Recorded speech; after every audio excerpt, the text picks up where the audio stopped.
ಹಾಸನ ಜಿಲ್ಲೆಯಲ್ಲಿ ಜನರಿಗೆ ಸ್ವಾತಂತ್ರ್ಯ ಸಿಗಬೇಕು ಅಂತ ನಾನು ಸ್ಪರ್ಧೆ ಮಾಡ್ತಾ ಇದ್ದೀನಿ. ಇದು ಹಾಸನ ಬಿಜೆಪಿ ಕಾರ್ಯಕರ್ತರ ಸಭೆಯಲ್ಲಿ ಎ ಮಂಜು ಅವರು ಕೊಟ್ಟಿರುವಂತ ಹೇಳಿಕೆ. ಹಾಸನ ಲೋಕಸಭಾ ಕ್ಷೇತ್ರದ ಬಿಜೆಪಿ ಅಭ್ಯರ್ಥಿ ಕೂಡ ಆಗಿರುವಂತ ಎ ಮಂಜು ಅವರು ಏನ್ ಹೇಳ್ತಾ ಇದ್ದಾರೆ ಅಂದ್ರೆ, ಜಿಲ್ಲೆಯಲ್ಲಿ ವಂಶ ಪಾರಂಪರ್ಯದ ಆಡಳಿತ ಮುನ್ನಡೀತಾ ಇದೆ. ಅಹಿಂದ ವರ್ಗ ಒಂದಾಗಿ ಕುಟುಂಬ ರಾಜಕಾರಣಕ್ಕೆ ಅಂತ್ಯ ಹಾಡಬೇಕಿದೆ. ಕುಟುಂಬ ರಾಜಕಾರಣವನ್ನ ಕೊನೆಗೊಳಿಸೋದಕ್ಕೆ ನಾವು ತೀರ್ಮಾನಿಸಿದೀವಿ, ಜನ ಕೂಡ ತೀರ್ಮಾನಿಸಿದ್ದಾರೆ ಅನ್ನುವಂತ ಮಾತನ್ನ ಹೇಳ್ತಾ ಇದ್ದಾರೆ.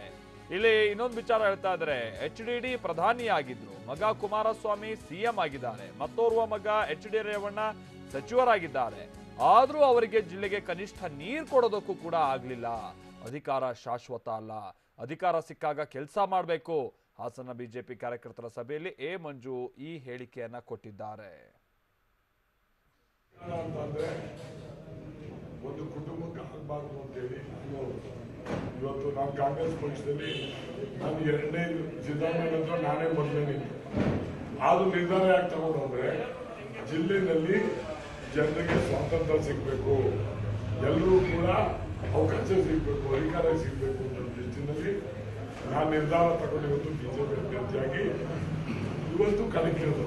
ಹಿಂದೆ ಬ್ರಿಟಿಷರಿಂದ ಹಿಂದೆ ಇತ್ತಲ್ಲ ವಂಶ ಪರಂಪರೆ ಆಡಳಿತ ಮಹಾರಾಜರದು, ಅಥವಾ ಆ ಥರ ಆಗಬಾರ್ದು ಅಂತ ಹೇಳಿ ನಾವು ಹೇಳಿದ್ವಿ.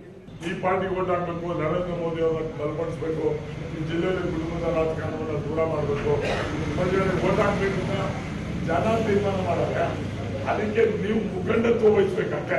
ಹೀಗಾಗಿ ಅವ್ರು ಚೀಫ್ ಮಿನಿಸ್ಟರ್ ಆಗಿ, ಮಗ ಚೀಫ್ ಮಿನಿಸ್ಟರ್ ಆಗಿ, ಅವ್ರ ಮಗ ಪಿಡಬ್ಲ್ಯೂ ಮಂತ್ರಿಯಾಗಿ ಹಾಸನಿಗೆ ಇಲ್ಲಿವರೆಗೂ ಕುಡಿಯೋ ನೀರು ಕೊಡ್ತಕ್ಕಂಥದ್ ಬಗ್ಗೆ ಚಿಂತೆ ಮಾಡಲಿಲ್ಲ ಅಂದ್ರೆ ಇನ್ನು ಯಾವ ಪರಿಸ್ಥಿತಿ ಯೋಚನೆ ಮಾಡ್ತಾರೆ ಅಂತ ನೀವೇ ಯೋಚನೆ ಮಾಡ್ಬೇಕು. ನಾವು ಹೇಳೋದಲ್ಲ.